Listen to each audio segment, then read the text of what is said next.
Right. అయితే ఈ యుద్ధం ఏదైతే ఉందో ఇండియా మీద ఏ విధంగా ప్రభావం చూపబోతుంది? ముఖ్యంగా తెలంగాణ అండ్ ఏపీ రాష్ట్రాలకి సంబంధించి ఎలా ఉండబోతుందంటారు? ఎందుకంటే ఇందాక మనం స్టార్టింగ్‌లో మీరు అన్నట్టు చర్చించుకున్నాం.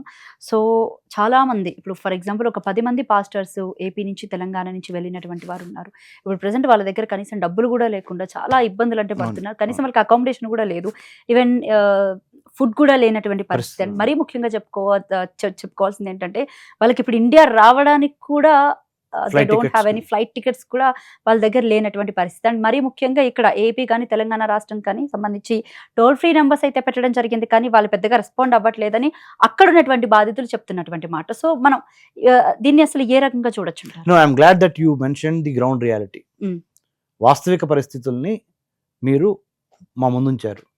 మీరు చెప్పింది వాస్తవిక పరిస్థితులు అక్షర సత్యం. మీరు 10 మంది పాస్టర్ల గురించి మాట్లాడారు.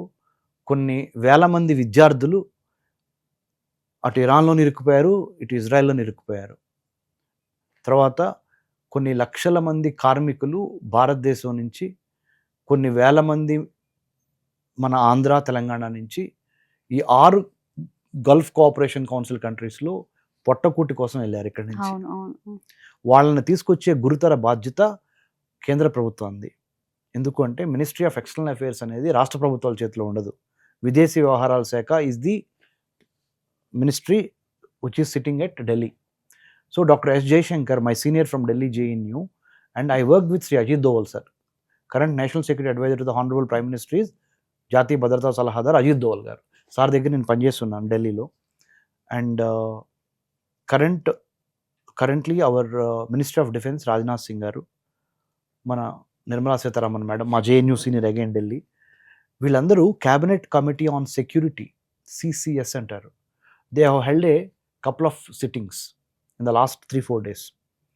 వాళ్ళు ఇమ్మీడియట్గా మినిస్ట్రీ ఆఫ్ ఎక్స్టర్నల్ అఫైర్స్ ద్వారా స్పెషల్ ఫ్లైట్స్ ఎక్కువ పెంచి సివిల్ ఏవియేషన్ అథారిటీ మినిస్టర్ అయిన రామ్మోహన్ నాయుడుతో మాట్లాడి, కింజరపు రామ్మోహన్ నాయుడు ఆయన మినిస్టర్ గారితో మాట్లాడి డైరెక్షన్స్ ఇచ్చి ప్రధానమంత్రి గారు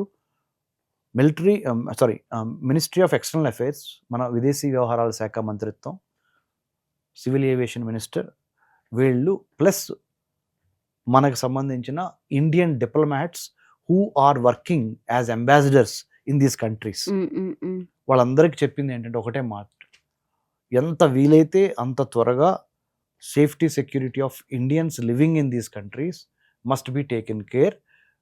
అక్కడ మీరు డబ్బుల గురించి, బడ్జెట్ గురించి, లేదా రకరకాల పర్మిషన్స్ గురించి మమ్మల్ని అడగాల్సిన అవసరం లేదు. సింగిల్ విండోలో మేము క్లియర్ చేసేసాం, మీకు అధికారాలు ఇచ్చాం. ఎందుకంటే గ్రౌండ్ రియాలిటీ మీకు తెలిసినంతగా మీ ఢిల్లీలో కూర్చుంటే మాకు తెలియదు.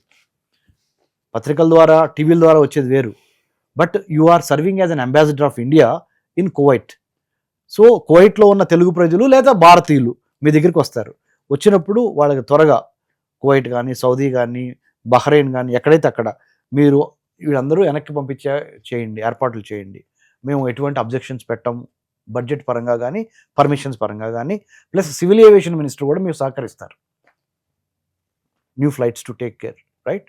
నెంబర్ 1. నెంబర్ 2, అన్నిటికన్నా ముఖ్యమైనది, మనం ఇప్పుడు ప్రిపేర్ అవ్వాల్సింది, best time to prepare for war is it not at war time.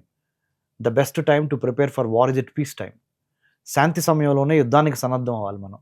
యుద్ధం జరుగుతున్నప్పుడు ప్రిపేర్ అవ్వటం అంటే తప్పేస్తాం.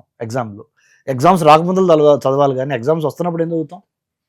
సేమ్ వే ఇలాంటి న్యాచురల్ డిజాస్టర్స్ కానీ, మ్యాన్మేడ్ డిజాస్టర్స్ కానీ రాబోతున్న సందర్భంలో ముందలుగానే గ్రహించి భారత విదేశీ వ్యవహారాల మంత్రిత్వ శాఖలో పనిచేస్తున్న డిప్లొమాట్స్ సంఖ్య, సెక్రటేరియల్ స్టాఫ్ సంఖ్య పెంచాలి. 1 కోటి మంది భారతీయుల్ని ప్రాక్టికల్గా మాట్లాడితే కనీసం 1 కోటి మందిలో 25 లక్షల మందిని ఇండియా తీసుకురావాలన్నా ఎంత కోఆర్డినేషన్ జరగాలి, ఎంత కోఆపరేషన్ జరగాలి. దట్స్ వాట్ ఎంత డబ్బు. మై క్వశ్చన్ ఈస్ హియర్ ఏంటంటే, ఎంతో మంది ఇక్కడ కనీసం టోల్ ఫ్రీ నంబర్స్ పేరుకే పెట్టారే కానీ ఎవరూ రెస్పాండ్ అవ్వట్లేదు అని కొంతమంది మీడియా ముఖంగా అంటే సోషల్ మీడియా Yeah. ద్వారాగా వాళ్ళు చేతులు వచ్చి మమ్మల్ని ఇండియాకి పంపించండి చాలు, మాకేమి వద్దు, ఈవెన్ ఫ్లైట్ టికెట్స్ కావాలని సరే డబ్బులు మేము అరేంజ్ చేసుకుంటాం అనే పరిస్థితులు. అంటే మా కుటుంబాలు అక్కడ భయపడిపోతున్నాయి, దయచేసి మమ్మల్ని ప్రాణాలతో బయటపడేలాగా చేయండి అని విన్నవించుకుంటున్న తరుణంలో ఎవరు అంటే ఇటు 2 తెలుగు రాష్ట్రాల ప్రతినిధులు ఎవరైతే ఉంటారో ప్రజాప్రతినిధులు వాళ్ళన్నా రెస్పాండ్ అవ్వాలి కదా, ఎవరు రెస్పాండ్ అవ్వట్లేదు అని చెప్పేసి అని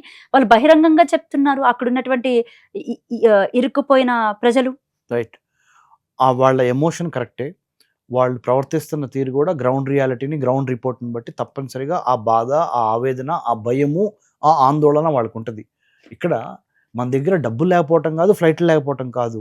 ఆ ఏరియాస్‌లో ఫ్లైట్స్‌ని పంపించటం మూలాన మిస్సైల్సు, స్కడ్సు, ఈ యుద్ధం జరుగుతున్న సమయంలో ఎటువంటి రాకెట్ లాంచర్ తగిలినా ఫ్లైట్ కూలిపోయే అవకాశం ఉంటది. క్రాష్ అయిపోతుంది. సో కాబట్టి అయన్నీ ఎయిర్ స్పేస్ అంతా ఫ్రీ చేసుకొని డీమిలిటరైజేషన్ జరగాలి. ఇప్పుడు మనం కోవిడ్ సమయంలో మనం ఎట్లయితే వ్యాక్సినేషన్ తీసుకున్న తర్వాతే బయటికి వెంచర్ అవుట్ చేశామో, ఈ యుద్ధ సమయంలో మిలిటరీకి సంబంధించిన వార్ఫేర్లో భాగంగా ఆర్మ్స్ ఎమ్యునేషన్స్, మిస్సైల్ అటాక్స్ లేని ప్రాంతాల నుంచి ఫ్లైట్స్ తిరగాలి. అంటే ఎయిర్ స్పేస్ని క్లియర్ చేయాలి. అది మట్టికి భారతదేశం చేతిలో ఉండదు. You understand my point? Yeah, yes, of course it's true I am actually. ready to take my sons and daughters. Example, I am the Prime Minister of India for a second. I am willing to go to any extent to bring back my Indian brothers and sisters back home, or my sons and daughters. But ఆ 6 కంట్రీస్లో ఉన్న ప్రభుత్వాలు permission ఇవ్వాలి. ఎందుకు? Flight take off అవ్వాలి, airport పనిచేయాలి కదండి. Airport లోపల ఎంతోమంది కోఆర్డినేషన్ ఉంటే కదా ఒక ఫ్లైట్ టేక్ ఆఫ్ అయ్యేది. సో అలాంటి క్లిష్టమైన పరిస్థితుల్లో ఉన్నాం కాబట్టి నేను మీ ద్వారా, మన ఆంధ్రప్రభ టీవీ ఛానల్ ద్వారా నేను మీ ద్వారా చెప్పేది ఏంటంటే, దేవుడు, ధైర్యము, this is the time you got to muster your courage to stand by whatever let it come. You got to have that will power that one day I will go. I know you are not in the comfort zone. I know you are in a very very critical and ugly kind of situation.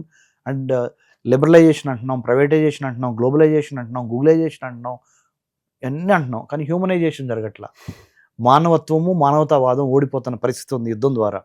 So ఇలాంటి క్లిష్ట పరిస్థితులు మీరు ఉన్నారని మాకు తెలుసు. మేము తప్పనిసరిగా దానికోసం ప్రయత్నాలు చేస్తున్నాం. Few more days I think things might get settled because Indian government is talking to all these Gulf Cooperation Council countries, heads of states, to give a specifics. ఇక్కడ చూడండి, భారతీయులు లాంటి వాళ్ళు వేరే దేశం నుంచి వచ్చి దుబాయ్లో సెటిల్ అయిన వాళ్ళు చాలామంది ఉన్నారు. Dubai is a miniature world. ఒక్క దుబాయ్లో ఎన్నో దేశాల నుంచి వచ్చి సెటిల్ అయిన వాళ్ళు ఉన్నారు. మరి వాళ్ళందరూ ఇదే చేస్తూ ఉంటారుగా, మేము ఆ దేశం వెళ్ళిపోతాం. All of A sudden can you handle that kind of rush? So at the same time we should not give it up. మనం దాన్ని తగ్గించం, మనం అట్లా విస్మరించం మన వాళ్ళ గురించి మనం మర్చిపోవటం కానీ విస్మరించటం కానీ చెయ్యం. ప్రేమ లేకపోవటం కాదు, డబ్బు లేకపోవటం కాదు మన దగ్గర. It's only matter of that critical time all of a sudden వచ్చింది కాబట్టి ఇంకొద్దిగా we need to have little more patient, little more courageous.